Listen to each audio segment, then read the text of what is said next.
pa sa generator protection. Imaginein mo, meron kang overcurrent ng phase, tapos may overcurrent ka ng ground. May instantaneous ka ng phase, may instantaneous ka ng ground. May reverse power ka, may loss of excitation ka, may under voltage ka, may over voltage ka, under frequency, over frequency, may negative sequence ka. Oh, tapos meron ka pang loss of excitation. Tapos yung winding temperature, trip, ini-incorporate mo na sa relay. Yung output ng RTD o PT100, ini-incorporate mo na dyan. Oh, pagkatapos yung ano pa, yung emergency stop. Yung emergency stop actually hindi nila dinidirekta dun sa ano, sa relay nila pinapapunta pag halimbawa may problema yung ano. Tapos yung maliban pa doon, may loss of synchronization pa. Kung titingnan mo, napakarami ng protection ng generator. Pero isa na lang ngayon yan. At the same time, yung automation and control. I-hook up mo sa SCADA yan, Supervisory and Control Data Acquisition System. Pagkatapos, pagka nagbigay ka ng command dun sa central station mo, dun sa computer mo, didirekta yun sa relay. Tapos yung relay magkukuman para isara yung breaker. So ganun ka-critical. Parang ano na yan, parang PLC na. So PLC na may protection. Kaya napaka taas ng investment diyan. Ngayon, if you're going to look for technical qualification, so hindi ka kasi ang lalaki ng equipment mo, you're not going to invest on chipipay na relay. You're going to buy on the reliability, on the after sales service support, warranty, at saka yung mga trending. Ito ba, itong bang relay na to, gumana na to? Ito ba, marami nang na-install sa buong Pilipinas? Ito ba, marami bang problemang na-encounter to? So it takes some data to analyze. Kaya yung technical, ang tinatawag nilang technical bidding analysis o technical bidding evaluation, pagka you're part of the team to do that, is really very critical, no? To have a judgment kung anong relay yung gagamitin mo. So okay, you considered the technical, and the next you consider the functionality, and the next you consider the cost, and the next you consider the after sales service support. So for the next 5 to 10 years, meron pa ba? May magsusupply pa ba sa iyo? 'Di ba? So yan yung mga consideration, kaya napakamahal. Okay? So yung pag-maintain pa niyan, kaya mo bang i-maintain yan? Kaya mo bang testin yan? So you're going to consider that as well. Yung local service support, yun ang mahirap kunin. Kaya kapag wala ka matatap dyan, kukuha ka lang sa supplier, nakatipid ka, and then later on, you're ending up problem because you don't have technical support. Patay ka na. Diba? Okay lang kung may mga network katulad nito, may makakapag-advise sa'yo. Paano ako makakatulong? Katulad nung isang araw, tinawagan nga ako nung isang client ng Meralco. Hindi niya kayang i-normalize yung niya. Tapos hindi niya alam kung paano niya gagawin, kung paano technical analysis ang gagawin niya. So, I supplied him technical advice. Paano niya matotroubleshoot tsaka paano gagawin niya moving forward. Diba? Ganun yun. Talagang mahal. Tama yun, sinabi nito, 600 to 700K. Oo, hindi pa nga kasama yung commissioning dyan, testing and commissioning. Pero marami ng evolution ngayon, may mga mura na din.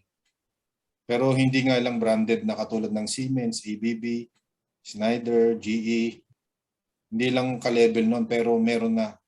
May mga evolution na nowadays. Mura pero reliable na rin. Kasi nagbibigay na sila ng 2 to 3 years warranty. In the market, kapag nakakita ka ng longer warranty, reliable yun. So ganun lang ang ganun din sa Meralco. When we're shifting from ABB Siemens to SEL, so the number one benefit that we got is the 10 years warranty. Imagine, 10 years warranty, protective relay. Sa SEL mo lang makukuha yun. SEL is made in Schweitzer Engineering Laboratories in Washington State, United States of America. So ano pa yung mga tanong natin? Meron pa dito. Dali lang Is sectionalizer also a breaker from Edgardo Zagado? Ano pa? Ay, hindi pala ako. Nakamute pala ako. Ay, hindi. Is sectionalizer daw ba a breaker? Sectionalizer is only just a to sectionalize your line para lang hindi siya kumbaga yung yung linya mo hindi masyadong mahaba. Para pag nagka-trip ka sa downstream, this sectionalizer will open that particular section. So meaning to say to limit interruption. Yun ang function ng sectionalizer. Actually, all circuit recloser o sectionalizer. Yun yung ginagamit ng Meralco sa line. Erwin, ano na ba ang ginagamit ngayon sa mga line natin? Meron na tayong remote control na sectionalizer. Mga recloser ang tawag. Oh, recloser nga. Pero meron pa rin yung manually operated na line switches.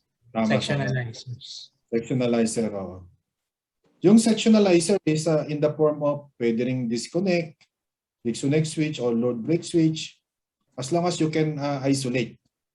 Ma-isolate mo yung part of the line of the feeder. Kasi nga masyadong mahal.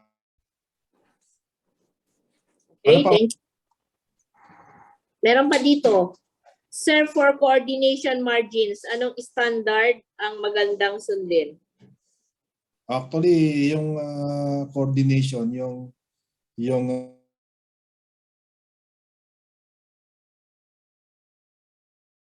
it's an art. Yan, parang pagluluto ng ulam yan. Depende yan sa panlasa mo. So, but of course, with sign and seal ng PEE. Kapag ngayon kasi ang mga coordination, sinasign and seal na ng PEE yan. Kumbaga parang na-review. Kumbaga kung ikaw nagluto, iba ang nag-approve kung okay o hindi. So ganun lang yon. So any coordination, as long as there's no overlapping in the particular function, halimbawa overcurrent, ginamit mo time overcurrent, ginamit mo inverse. Tapos yung ground naman, overcurrent din. Ground overcurrent, ginamit mo rin inverse. So dapat hindi sila mag-overlap. So may gradient yon. Kasi siyempre, alam naman natin na ground or residual is lower protection compared dun sa sa phase. So kailangan i-match mo rin in such a way na yung halimbawa sa residual, yung overall residual mo is mapoproteksyonan yung transformer o kaya mapoproteksyonan yung motor para hindi siya masira. Kasi yung too much sabihin natin ginamit mo 50% na residual o kaya unbalance. Yung pala ang tripping mo naman 5 seconds o kaya 10 seconds. Baka naman tapos wala ka pang winding temperature. Baka naman masunog na yung yung transformer mo sa 50% kasi iikot na dun sa primary yun ng winding ng transformer Diba? So you have to take a look also the setting. Halimbawa, ang transformer winding kasi usually ang alarm niyan mga 90 to 95 degrees centigrade. Ang tripping niya mga 105 to 115 degrees centigrade. Kapag ba ang transformer, ano ba ang loading niya? So ang loading niya, may corresponding loading yun Pag umabot ka na sa mga 100 o 90 degrees centigrade, ano na yung loading nun? Baka 90% na. Di ba? So dun sa mga ganong setup, kaya pa ng transformer yun. Kaya nga magtitrip siya sa 105 o kaya 115 Pero yung coordination niya dun sa time, baka hindi pa mag-overload yun. Hindi niya pa ma-experience yung overload. So doon, i-weigh mo din kung paano mo i-set yung overload mo. Dapat yung pick up, i-weigh mo rin. Ngayon, doon sa ground, usually nagkakaroon tayo ng confusion pagdating na doon sa kung halimbawa motor protection, yung motor protection mo may lockout protection yun, di ba? May kumbaga starting current, malaki yung starting current nun So yun dapat, hindi dapat magko-cross yun doon sa current mo. Range बोल के लिखा है और रिच नहीं लिया है, only tool लिया है बस। Diyan ah. Ano nga pala? Parang narinig ko yung sa Singapore ng mga kasamahan natin ah. Okay. Ano lang yun? Na-mute ko na. Ang nga pala.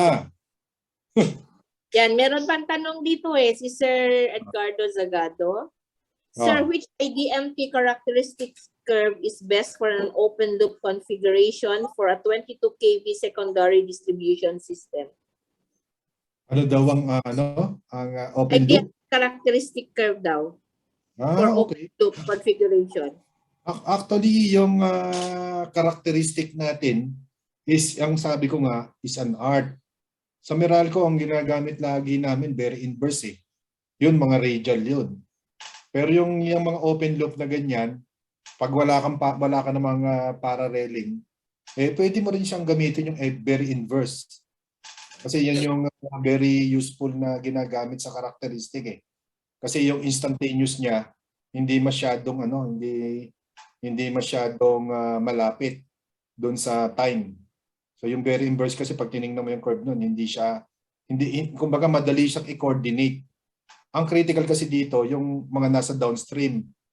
Kapag hindi mo inayos yung coordination mo doon sa feeder, pwedeng mag-cross eh. So kailangan makita mo rin yung characteristic doon sa downstream. Kung magko-cross ba o hindi. So pag magko-cross yun, ilalayo mo siya ng konti. Pwede kang gumamit ng extremely inverse. So ganun ang gagawin mo. So depende doon sa curve ng load side. Ano yung biggest characteristic doon?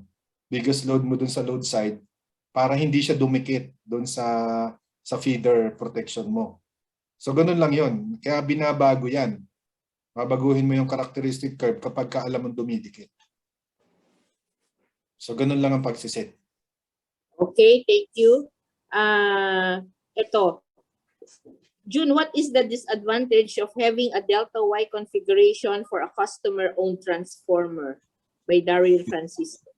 Disadvantage ng delta Y, syempre, pwede kapag may line to ground ka, hindi mo makaka-capture yun pag delta. Pero sa kasi, sa utility side, hindi mo naman pwedeng gawing YY yun, Y grounded.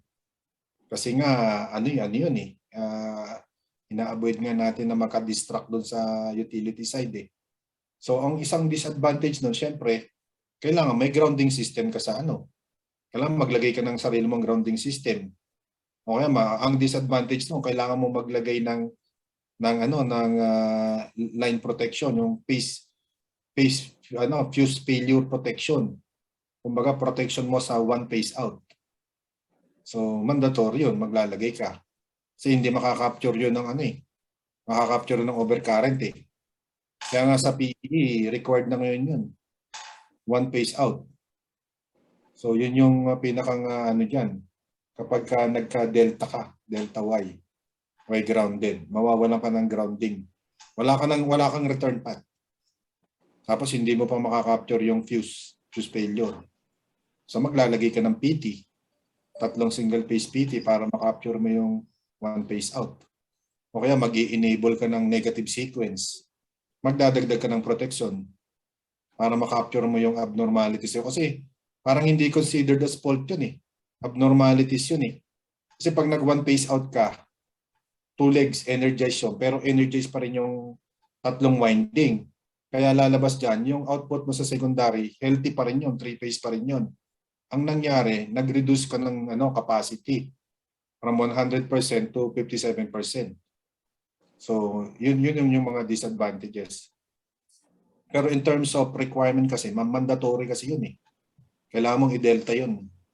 Sa mga utility, mandatory na yun. June, sorry, can I ask Daryl here? Oh, yes, go ahead. Pare, although pwede ko kasi i-discuss tayo off-grid, pero at least siguro learnings for everybody. Marami kasi kaming cases lately, nagkakaroon ng problema. Actually, may na-encounter kami, big malls and BPOs. Okay. Configuration is delta Y. Is there a problem na nagkakaroon, normally siya susceptible for inrush current. Sa inrush current, Mm. ano ang nagiging problema niyo, sir? Kasi during maintenance, during restoration, doon nagtitrip. So ang prevalent case, Oo, nagtitrip. oo, nagtitrip, nagkakaroon ng single phasing, and then during parang nagkakaroon siya ng surge. So I'm just wondering if the delta Y configuration is the reason or causal link because of that. Yun lang. Thank you. Okay. Siguro kailangan mo na siguro mag-thorough audit kasi may mga na-encounter din kami kahit na hindi siya delta. Katulad ng isang client na sinolve namin. Actually, nagkaroon nga ako ng coordination doon sa Meralco kasi nga yung fuse rating niya is didikit na doon sa fuse ng Meralco. So imaginein mo yung 40 ampere na fuse doon sa 2 MVA yata yun, 2 MVA o 2.5 MVA. Nagtitrip. Dapat hindi pa siya magtitrip doon. Pero ang taas ng inrush current niya, nakaway yung transformer, nakaway yung transformer. Why grounded? Or delta Y primary tapos Y grounded. Nagtitrip din. Ngayon, may issue sa siguro doon sa transformer winding talaga. Yung characteristic ng transformer. Kasi yung mga transformer na yan, yung inrush niya is depending upon doon sa characteristic ng core. Type ng core at saka yung winding niya. Kasi iba-ibang copper yan Siyempre, kung paano ginawa, paano siya, yung winding niya. So, yung inrush na yan, dapat nakaka-capture yan. So, makaka-capture mo lang yan pag nag-install ka ng PQ. So, magpa-install ka ng PQ, tapos magpa-start ka para makita mo. Kasi hindi normal yung mataas yung inrush current. Kasi talaga magtitrip yung fuse yun. Ngayon, pagka nagtitrip yung fuse, mag-a-upsize ka ng fuse o kaya magbabago ka ng type ng fuse. So, para maprotektahan mo yung Kasi hindi naman considered as fault yung minsan yung mataas na inrush kasi characteristic nga ng transformer yun Yung sinasabi nating delta, yung delta kasi typical naman yan sa lahat ng industry. Kasi nga ayaw nilang maapektuhan pagka mayroong unbalance o kaya may abnormality sa line side na line to ground. So ganun talaga ang sa akin ang magiging recommendation ko sa diyan, magpa-thorough study ka, magpa-PQ ka.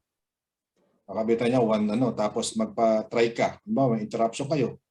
Isubukan mo para makita mo lang kung ano yung inrush talaga. Kung hindi kayang i-capture ng ng relay niyo sa primary side. Para makita mo lang talaga kasi unang-una titingnan mo ilang taon na ba yung transformer o ano bang model yan, anong type yan. So hindi natin alam kung anong brand yan, di ba? Tapos pwede mong i-raise yan dun sa manufacturer ng transformer. Bakit ang taas ng inrush nito? Diba? Ito yung ibang model. Ganito lang ang inrush. So pwede mong ilagay sa specification yun Yung inrush current limited to lang. So ganun ang ginagawa ng iba. So, Erwin, go ahead. Boss Erwin. Sir Jun, yung tanong ko lang, so sinasabi mo, tinaasan yung fuse protection ng transformer. Tama ba? Yung fuse ng sa client side. Oo nga, yung sa client side. So ibig sabihin nga, kung may issue ka na sa ganon, mataas yung inrush ni customer, hindi mo na isa-size yung fuse dun sa transformer rating. Depende ka na sa inrush niya. Tama ba? Tama. Bali, ang nangyari lang, kasi nga laging pagka nag-interruption, tapos pagka nag-energize, nagtitrip yung 40 ampere. So, yung 30 ampere pala. Yung 30 ampere nagtitrip. 30 ampere kasi dati, sinise up namin sa 40. Ngayon, magiging equal na siya ng Meralco. Sabi ng Meralco, i-retain nyo sa 40 yan. Sabi ko, ba't ko i-retain? Nagtitrip na nga sa 30. Sabi ko, pag ni-retain ko to, pares tayong 40. Sabi ko, di kada mag-uunahan tayo ng tripping nito. Alam naman natin nagtitrip na sa 40. So isi-nice up nila sa 50 yung sa kanila. O si Daryl nandito, si Boss Daryl. Oh. Ikaw boss dyan. June, ano lang yun, ang nakita ko lang, I don't want to mention names malaking kumpanya kasi, malaking account to Actually, yung isa, casino, may malls, tapos mga BPO. Pero ang commonalities nila, Delta Y, and then the capacity of the establishment is ranging from 18 BA and up, pare. Yung isang data center, it's around 18 BA, naka 2 MBA siya, 4 units. Yung isa naman, nasa, alam ko, isang pag-core casino, nasa mga 12 yun, or 15. So, ang commonalities nila, walang fault. In rush, siguro, 5-10 times the full load current yung nag-register. So, yun lang yung siguro commonalities. Tama. Yun lang yun. Anyway, we can discuss actually sa abroad. Ganito sa abroad, no? Actually, pag tiningnan mo dun sa ANSI, kapag ang transformer is more than 5 MVA, kailangan na ng differential. So, dito kasi sa atin, hindi nire-require yon. So, hindi mandatory. So, kasi kapag may transformer differential na, pwede mo na siyang i-enable yung harmonic blocking, yung sinasabi natin inrush current, mabablock na yon. Kung titingnan nyo, yung protection natin, may differential tayo, may inrush blocking yun Binablock niya yung per cycle. Pag mataas yung inrush, bablock niya yon. Pagkatapos, pag hindi nag-subside yun, consider niya fault yun. So yung sa atin kasi dito, yung mga customer natin, hindi sila gumagamit ng protection o umaasa lang sila sa fuse. So kaya nga minsan nahihirapan yung coordination kasi nga hindi natin minamandatory kapag matataas na yung transformer rating, dapat nire-require na natin ng may transformer differential yun Kasi nga ang criticality kasi doon yung inrush. So hindi yun. Sa abroad talagang mandatory yun. Talagang pinalalagyan nila. Pero dito Thank you, Jun. Thank you. Oo. Okay, classmate, si Sir Jaime Ventanilla nag-raise siya ng hand niya kanina. Sir Jaime? Can unmute your Good afternoon, sir. Good afternoon, sir. Pasensya na, hindi naman masyadong technical yung tanong ko. Pero hanggat kanina nakikinig ako, may nagtanong mahal yung yung relay. Actually, as a substation project ako, client side, ang halaga ng isang substation sa amin sa Saudi, nagre-range siya ng 80 million riyal. 8 times mo sa 13, pumapatak na 1 billion. Indoor. High-end yan, Sir Jaime. Baka high-end na yan. Mga ABB na siguro yan. Hindi lang ABB, sari-sari kung ano yung marami namang approve sa amin na mga international na pagdating sa relay. Sabagay, naman yan, kabuuan na yan hindi pa kasama na yung lote doon mahal ang lote sa city center, sa load center. Kaya yun yung nagsasabi talagang mahal. Dahil substation automation pa, HMI, HMS kada RTU, lahat andun na. Dati pag magko-control ka, may pupunta lang tao doon na gumagawa may nagko-control na ron or doon sa control center. Kaya ngayon, ginagamit na doon sa pag pupunta na yung operator, nandoon na sa substation, sa monitor na lang. Doon na lang siya Kaya mahal talaga, sumobra na. Pero talaga yung sinasabi natin high-end talaga, natin. Talaga sir, believe ako sa inyo, sir. Naikot ko naman na sir ang buong galing din ako sa North Sea. Sa India, sa itong Asia, sa Dubai, isang taon ako sa Dubai. So lahat ng halos technology sa Meralco kasi protection relay engineer ako sa Meralco. So ang nga lang doon, syempre yung passion natin na matuto, talaga isa sa puso natin yung matututunan natin yan. Pagkatapos hanggang sa mag-explore ka na. Kasi papasok na rin yung instrumentation diyan. Papasok yung control. Papasok yung lahat ng ano. Actually, sa ngayon kasi smart na eh. So lalabas smart city. So mapupunta ka na rin sa ano sa automation. Tapos lahat ng sensor, lahat ng IoT, Internet of Things, papasok na rin. Tapos mga software, hindi natin pwedeng alisin sa ano natin kasi part ng electrical yun eh.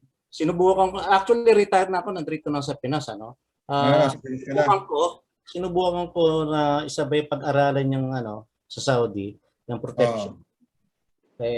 Kaso sa trabaho ko, kailangan at least may malaman ka sa protection. Pinipilit ko aralin, no. Meron din ako konting natutunan. Kaya lang more on management ng ano sa akin. Tama. Sa Yung pa ang isa, sir. When you grow older, definitely somebody will move yung susunod sa mga yapak mo. So habang buhay ikaw ang gagawa. So that's the reason why ito nga yung ginagawa ko to transfer the technology to others para at least matutunan nila at saka maibigay ko sa kanila na dapat talaga matutunan nila to. Ito yung basic ng protective relaying eh. And this is of our life. Broad eh. Di ba? Kahit na sabi niyo bibigyan ko kayo ng sakit ng ulo, talagang masakit ang ulo. Hindi, alam naman, naiintindihan naman ako. Titignan niyo yung schematic diagram. Alam niyo naman kung gaano kakapal yung schematic diagram eh ng isang let's say feeder 1 sa grid eh. Ay, Diyos ko. Tama yung sinabi mo, sir. To be honest with you, ito sina Sir Erwin Esteban at Sir Francis. Sir Francis kanina, mga kasamahan ko sa Meralco, ang kilala naman nila ako eh. Pero saludo rin ako sa mga grupo na to kasi sila yung actually nagbibigay sa amin ng challenge sa power system protection eh. Kumbaga, kinikiliti yung utak nyo. Tama. Sila yung aming actually mga mentor din namin yung mga yan. So, nagbibigay ng advice sa amin. Kaya yun nga tayo as an engineer, palitan tayo ng puro yung sa atin. Kung ano lang talaga yung totoo at yung dapat. At isa pang rule dyan, sir, speak with data. When you talk about something, kailangan alam mo kung paano mo suportahan. Ganyan ang nangyari sa akin sa Korea. Somebody from Norway na challenge ako, hindi nila alam, prepared ako, nasa bulsa ko na yung IEC. Nung sinabi ko sa kanila, sige, paliwanag mo yan, hindi kayang paliwanag. Yung pinaliwanag ko, pinakita ko yung IEC, nasa bulsa ko na yun, pinrint ko na. So that's dapat maging prepared din tayo. Tsaka yung sinabi nyo kanina, huwag masyadong umasa doon sa program kung magko-compute. Ganyan din na sinabi ko, kailangan marunong manual. Ganyan din sinabi ko manual. Nung naging speaker din ako kay Ma'am Chi a week ago, yung basic 130 kV GIS substation. Sa GIS pala kayo, sir. Apo, GIS po kami. Siguro, maganda Ma'am Chi, siguro i-share natin yung mga kahit email address lang ng mga participants. Kung anong company sila, i-share natin sa grupo para magkaroon tayo ng network. Ko na po yan. Actually, nag-speaker na po ako. Yan ang topic ko. GIS? Yan pong GIS. Alam basic. Tatlong Thursday siya. 3 Thursday pala. Diniscuss niya GIS for 3 Thursdays. Okay pala eh. Sige, kukunin ko yung number mo, sir. Sir Jaime. Wala talaga ako yung materials na iniwan ko. Yung kumbaga, saturated na talaga ako, iniwan ko na. Kumbaga. Thank you. Sige po. Sige. May tanong pa rito, classmate. Paano daw nag-trip ang breaker using relay? Ano yan, ma'am? Siguro mahabang kwento yan. Kasi yung relay kasi, minimal lang yung rating yan. So yung relay na yung contact niyan, yung ang tawag dyan, dry output contact, iwinawire mo yan sa auxiliary relay. So yung auxiliary relay, may contact yon. Pagkatapos, yung contact nun, yun yung naka-series sa tripping coil. So meron kang supply. Meron kang tawag na control voltage supply. Minsan DC, 110 volts DC, sa 48 volt DC, 24 volt DC. So yan yung ano, at kaya yung sinasabi ni Sir Jaime kanina, schematic drawing. Meron tayong tinatawag na DC schematic drawing, AC schematic drawing.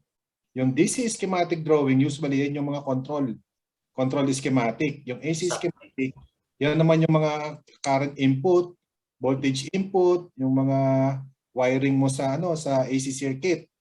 So yun yung mga configuration. Yung breaker kapag ka nakasense ng ano bali doon sa overcurrent, yung relay mo magti-trigger. Pagkatapos magti-trigger yung magti-trip niya. Pag gumana yung digital output contact o yung dry output contact, iti-trip niya yung auxiliary relay.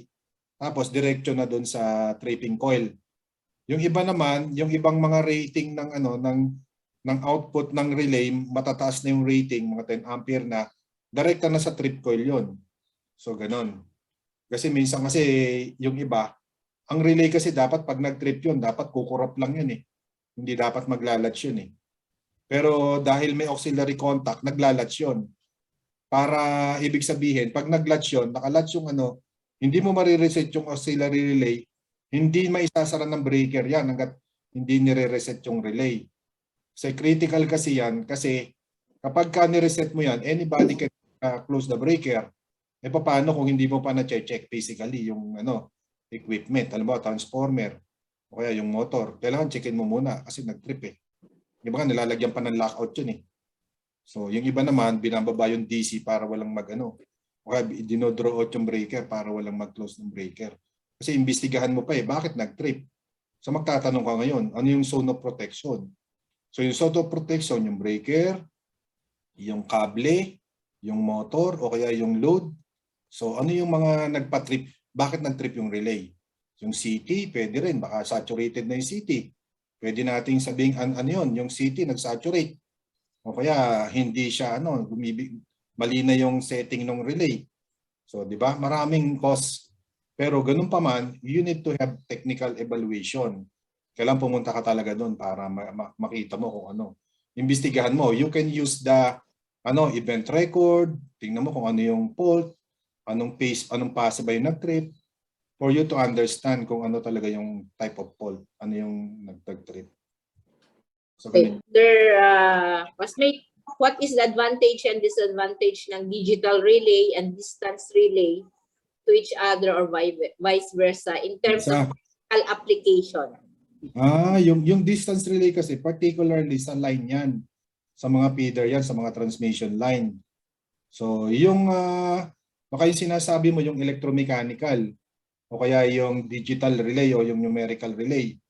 Yung mga pag sinabi mong numerical relay, digital relay, yan na yung mga intelligent relay natin ngayon na merong HMI, pwede siyang i-communicate sa laptop, mako-configure mo siya, pwede na siyang i-connect doon sa SCADA. Pero yung mga electromechanical o yung mga static relay, walang functionality na mawawalan ka ng monitoring. Ang monitoring mo lang, yung mga relay target. So, pag sinabi kong monitoring, pwede kong monitor yung current, voltage, frequency, kilowatt.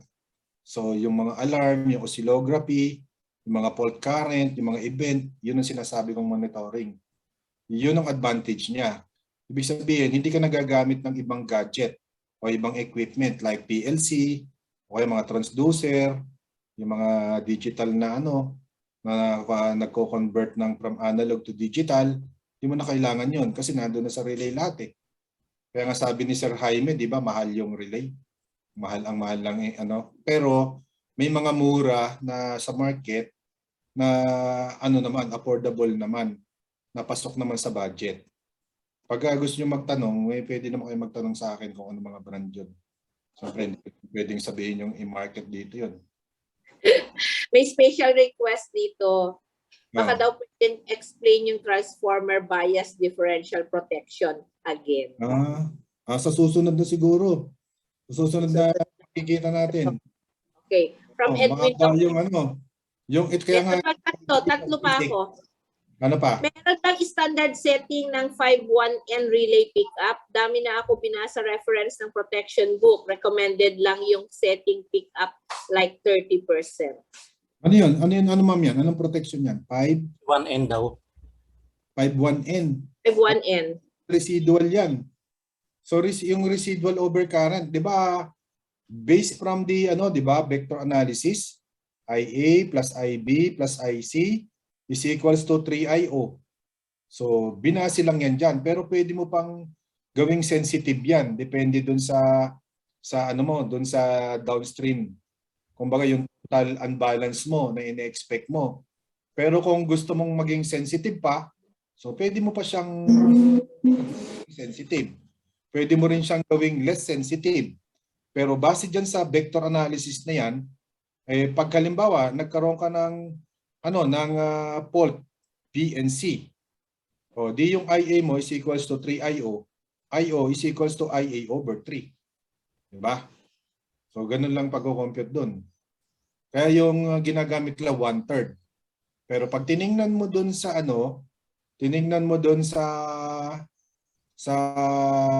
PEC, so pag tiningnan mo, ano ba yung minimum size ng ng neutral current? Dalawa yun ha. So isang PE, dirty earth, at saka isang system ground.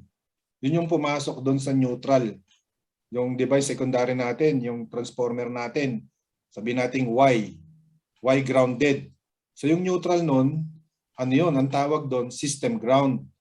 So yun yung return path. So ibig sabihin, pag nagkaroon ka ng line to ground fault, bumabalik doon. So kaya usually sa mga ganong system, yung 4-wire system sa secondary, kung ano yung size ng pase, yun na rin yung size ng neutral.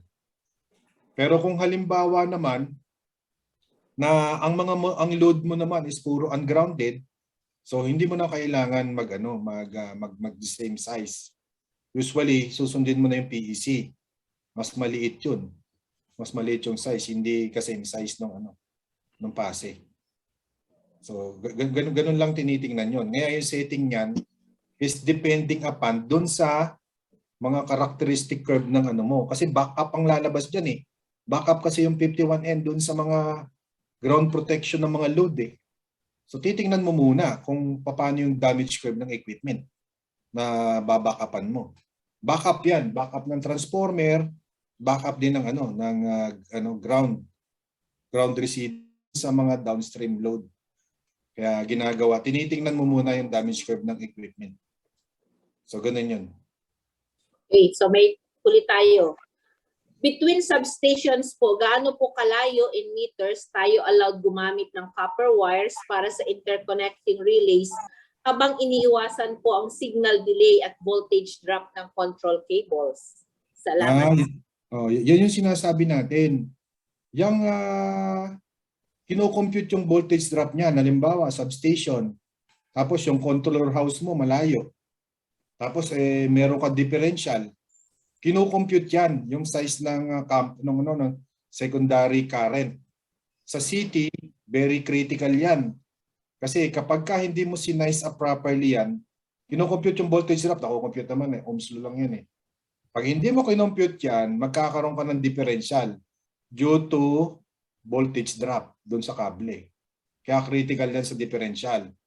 Ngayon, doon sa mga overcurrent, basta 5 ampere, 1 ampere lang naman ang CT, di ba? So, mako-compute mo na yung voltage drop.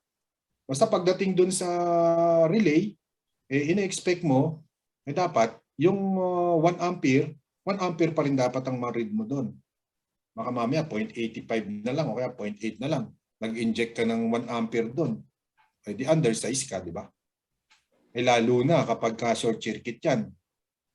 Mas lalaki yung yung voltage drop. Mas malaking current So ang ginagawa ko diyan, minsan one higher up ako. Tinataasan ko, kino-compute ko talaga totally voltage drop para makita ko lang kung ano yung lalo na sa differential. Sa differential, very particular ako diyan. Dahil pagka nagkamali ka ng wiring diyan, magdududa ka na. Kaya during commissioning, dapat mag-primary injection ka. Ang tawag doon, stability test. Ginagawa namin sa Meralco yan. Mag-stability test ka, mag-simulate ka, babasahan mo ngayon ng reading doon sa relay kung nagkaroon ng voltage drop. Okay? Sige.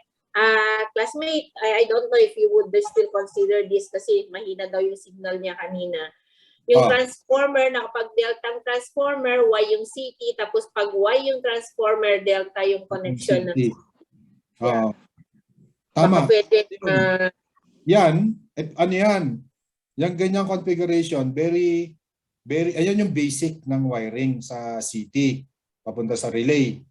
Pero, ngayon, nowadays, winaway grounded na lahat yan. Kasi dun sa CT, kinoconfigure na yun. Dun sa relay, intelligent na kasi yung relay eh. Siya na nagko-compute nun. Basta i-configure mo lang, sabihin mo, ang configuration ng transformer winding sa primary, Y grounded. O sa secondary, delta o kaya Y grounded. Tapos, i-compute niya na. Siya na yung gagawa ng internal dun sa buong relay na gagawin niya. May setting doon na kailangang i-set mo yon para siya naman sa calculation niya gagawin niya na internal yon. Pero doon sinasabi ko sa inyo na yung mga electromechanical na GE relay o kaya anong klaseng relay na kada per phase, ayun, kailangan talaga sundin mo yon. Actually, ite-trace mo pa kung paano may i-connect yung polarity sa non-polarity. Kasi magbe-vector ka dun eh. Halimbawa, Y grounded. Yung primary winding. O edi yung secondary mo, ide-delta mo. So kailangan yung connection mo ng delta dun sa CT, kailangan yun tama. Ibe-vectorial sum mo yun. Kaya dapat yung polarity sa non-polarity, yung pagko-connect mo ng delta is very critical. Otherwise, magkakaroon ka ng tripping dun. Magkakaroon ka ng differential current. So yun, napag-aaralan yun. Yun, ginagamit yun kapag ka single phase electromechanical yung relay mo. Pero nowadays, ano na, intelligent na yun. Mga digital relay, intelligent na. Set mo na lang. Kailangan i-set mo yun. Okay, thank you daw. Nagets na daw niya. At salamat ng marami. Ang sabi niya, pwede na po pala puro Y connection sa secondary ng city ng mga bagong relays. Okay. Again, thank you. Paki-share na mga classmate para ma-share na namin yung certificate mo. Ma'am Chi. Yes, sir. Jaime. Yung kanina naputol kasi ako eh. Yung tanong ko lang, hingin ko lang yung opinion ni Sir June. Yes, sir. Nabanggit nyo kanina yung WTI, winding temperature. Actually, sa mga lately, ang ginagamit natin yung sa WTI, simulation lang naman na ibibigay sa atin ng ng indication noon kung gaano na kainit ng transformer. Tama.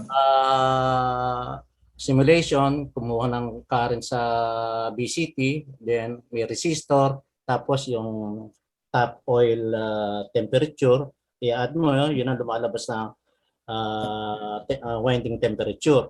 Nowadays, dahil hindi naman tayo pwedeng dumirekta do sa sa winding itself But nowadays, naka-embedded na fiber optic sa lahat ng windings.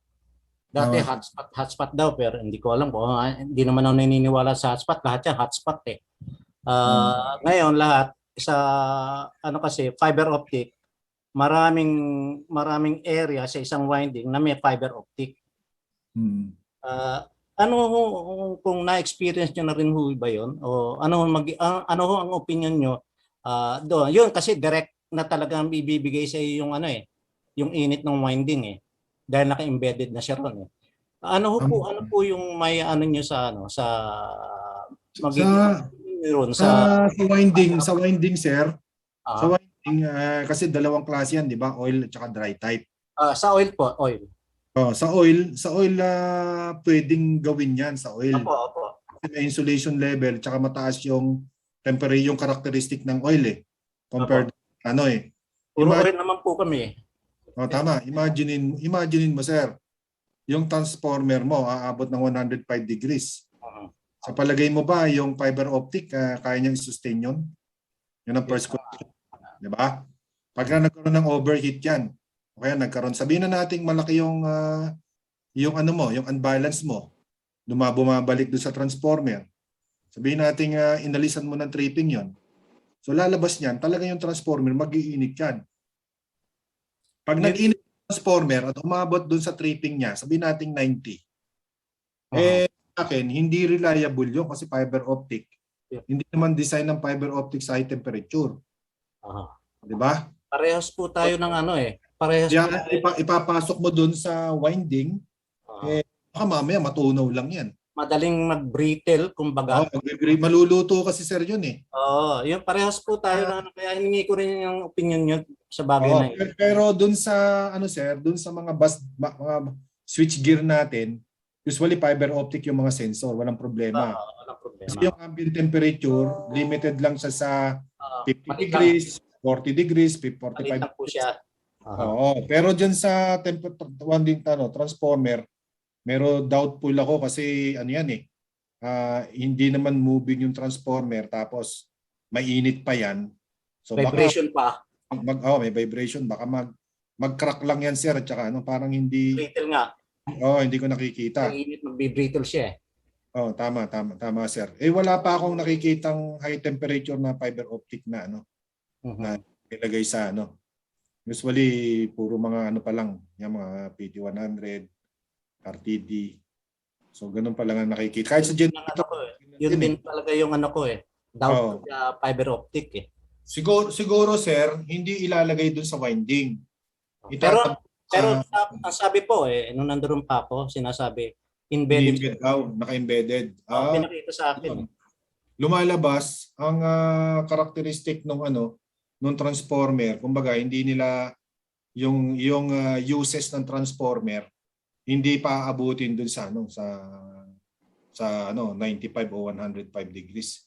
Ang unang-unang tatanungin diyan sir, ano ba yung design o yung temperature ng fiber optic? Yung cable nga natin 90 degrees lang eh.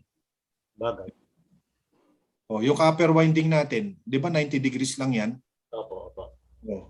How much more? Kung umabot ng 105 yan, tunaw yan. Yun nga eh. Baka naman nagamit lang ng sensor yan, sir. Ginamit lang na yan na parang line of communication para mabilis. Pero sa dulo niyan, may sensor siya.